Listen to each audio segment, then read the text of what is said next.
आज हम बात करने वाले हैं सुप्रीम कोर्ट के एक बहुत ही महत्वपूर्ण निर्देश की।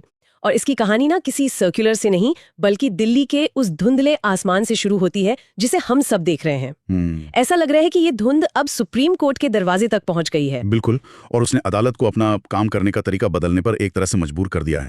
हाँ, और ये समझना जरूरी है कि ये सिर्फ एक प्रशासनिक बदलाव नहीं है, ये हमारे काम करने के तरीके और मतलब पर्यावरण के साथ हमारे रिश्ते पर एक बहुत बड़ी टिप्पणी भी है। अच्छा, ये एक तरह से मानना है कि बाहर का जो माहौल है वो कोर्ट रूम के अंदर के काम पर सीधा असर डाल सकता है। देखिए, भारत के मुख्य न्यायाधीश जस्टिस सूर्यकांत की सलाह पर सुप्रीम कोर्ट रजिस्ट्री ने यह सर्कुलर जारी किया है।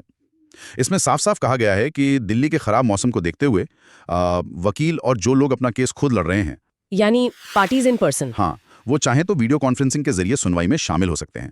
इसे हाइब्रिड सुनवाई का विकल्प कहा गया है।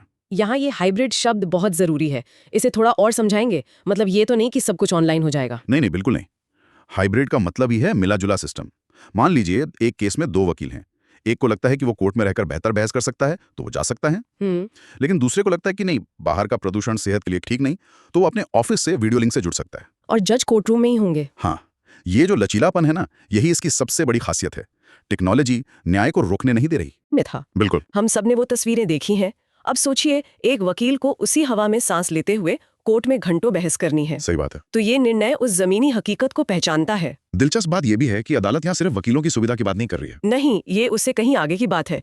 एक तरह से ये माना जा रहा है कि प्रदूषण अब सिर्फ एक स्वास्थ्य का मुद्दा नहीं है, बल्कि न्याय तक पहुंच में एक बाधा बन गया है। एग्जैक्टली। अगर वकील या वादी खराब सेहत से कोर्ट नहीं आ सकते तो न्याय की प्रक्रिया तो धीमी पड़ जाएगी ना।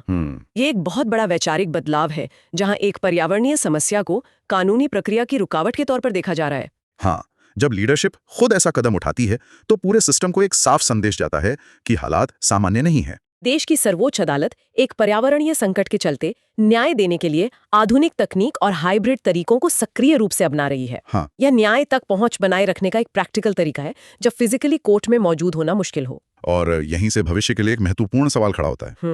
वो क्या? अगर खराब मौसम और प्रदूषण जैसी आपदाओं के लिए वर्चुअल सुनवाई को बढ़ावा दिया जा रहा है तो भविष्य में भारतीय न्याय प्रणाली में भौगोलिक या शारीरिक बाधाओं को दूर करने के लिए इस हाइब्रिड मॉडल का इस्तेमाल और किन तरीकों से हो सकता है। सोचिए, दूर दराज के इलाके का कोई व्यक्ति या कोई दिव्यांग व्यक्ति बिना यात्रा किए सुप्रीम कोर्ट की सुनवाई में शामिल हो सके।